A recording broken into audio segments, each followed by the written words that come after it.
Alright everyone, this is once again is Julian from the Binary Lab, and today multitasking, taking the dog and the baby out as well as the older kids. So anyways, today's topic that's right, I'm going to be talking about like the things that the governments don't want you to know about crypto. So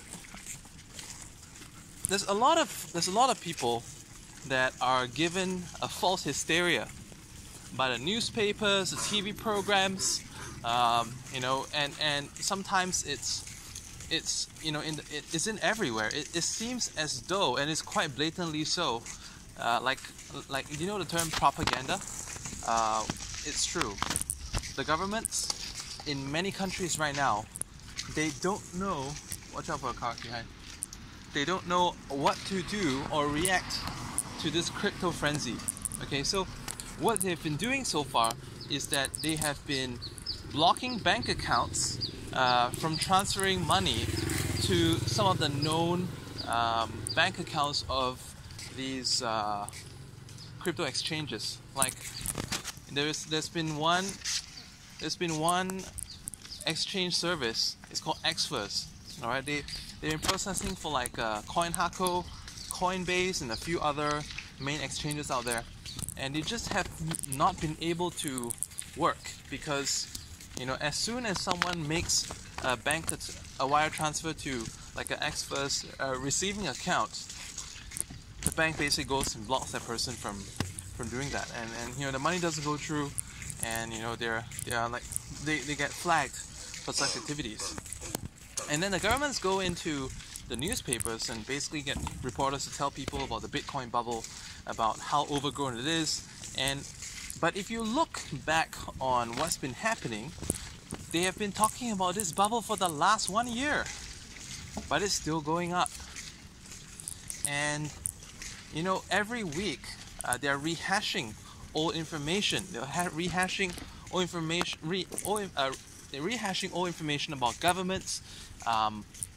Having new legislations to kind of like put a clamp down on crypto trading, or that they'll say that, did you observe how the market crashed the last time this country said that they're going to regulate crypto investing?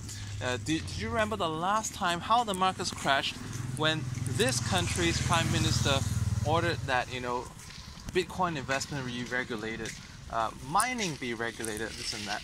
So all that's creating fear, and I think this kind of false hysteria is actually working very well, because you will hear about it. You will hear about it from your friends, your parents, your relatives, and it's very, very real. Okay, what's real? I'm not talking about how real the profit opportunity is in crypto. We all know that that's real if you're on this channel, but what's actually very real also is the hysteria, because everyone is just there's a lot of people, the mass public, they're just like scared to bits about all this investing in cryptocurrency. They fear that it's a bubble that's going to burst, and they just want to stay off it, and they'll say, hey, you better not do so much, you better not put so much money in that one.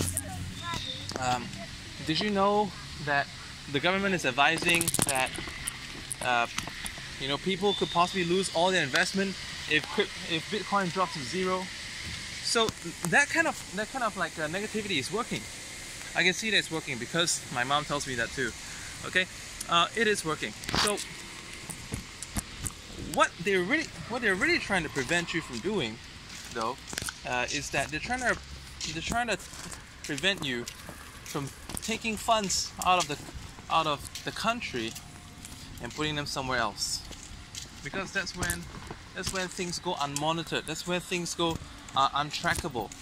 And let's say sometimes when you put money from, if you buy, let's say, Bitcoin or Ethereum here, and you transfer it to this exchange to buy this token, you take that token to swap to a different token.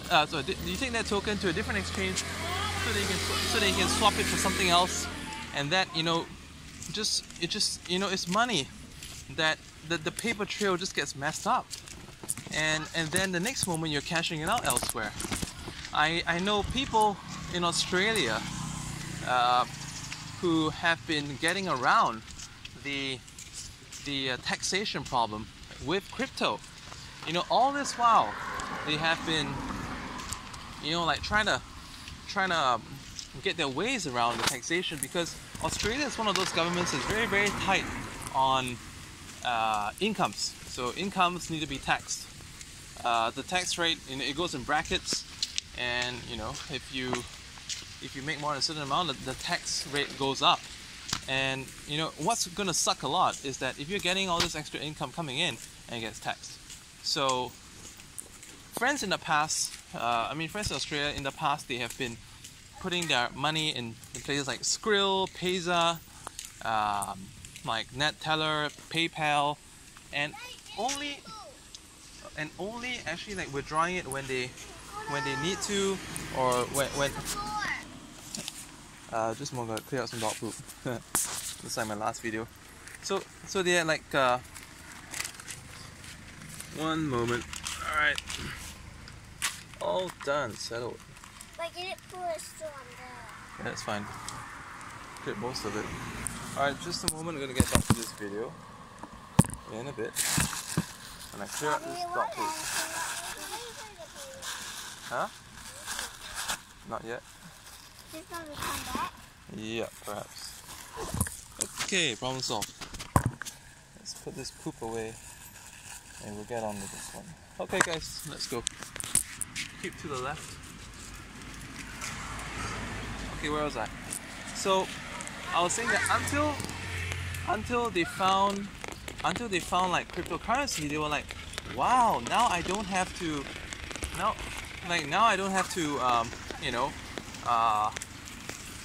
do this whole money stashing thing, and at the same time you get to earn a higher interest. You're like, wow, the crypto is like the best thing ever, and best thing, you know, I can multiply my incomes, and I can even transfer it to a foreign exchange, taking on that currency as long as a bank account over there. So it's like the perfect way to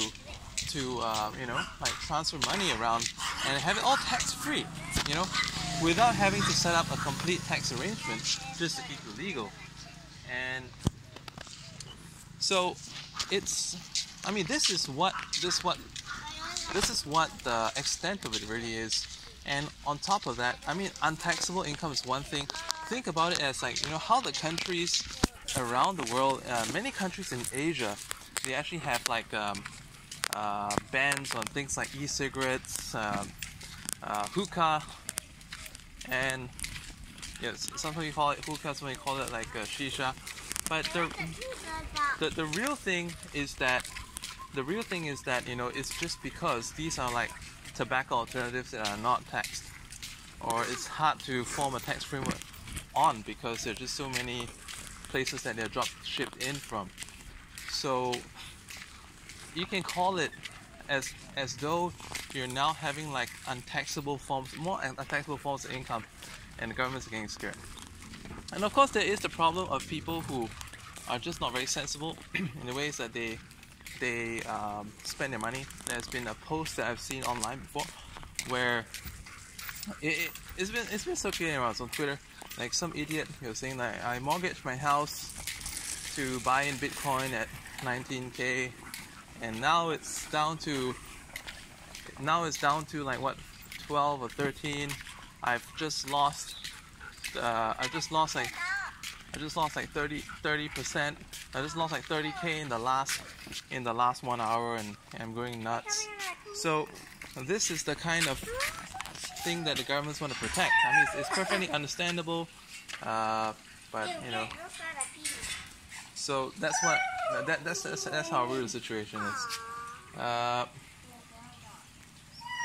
So what is the truth? Okay, the truth of the matter is that, you know, and there's a lot of money to be made in crypto. There's a lot of money, even if you just follow the trend, because the trend is your friend, the trend is up. And in my next video, I'm also going to be talking about why you want to be very afraid of retail investors and retail investor behavior. So watch out for that video, and subscribe to this channel if you find it useful. Sorry, it's been a bit of a ramble, just doing videos when and whenever I can. I hope you like the sound quality though. Like this new extension wire I got from my lapel mic is totally awesome. Alright, I'll see you in next video. Meanwhile, if you wish to learn about ways to trade binary, forex, and also crypto, join up the Binary Lab Elite program right now. I send out tips on. I send out like tips to my group when I'm entering something, when I'm getting out of something, and if you implement these tip-offs and if you understand the fundamentals of the ways that I do trading, that alone could be well worth your joining investment many times over. Okay, so invest in your knowledge.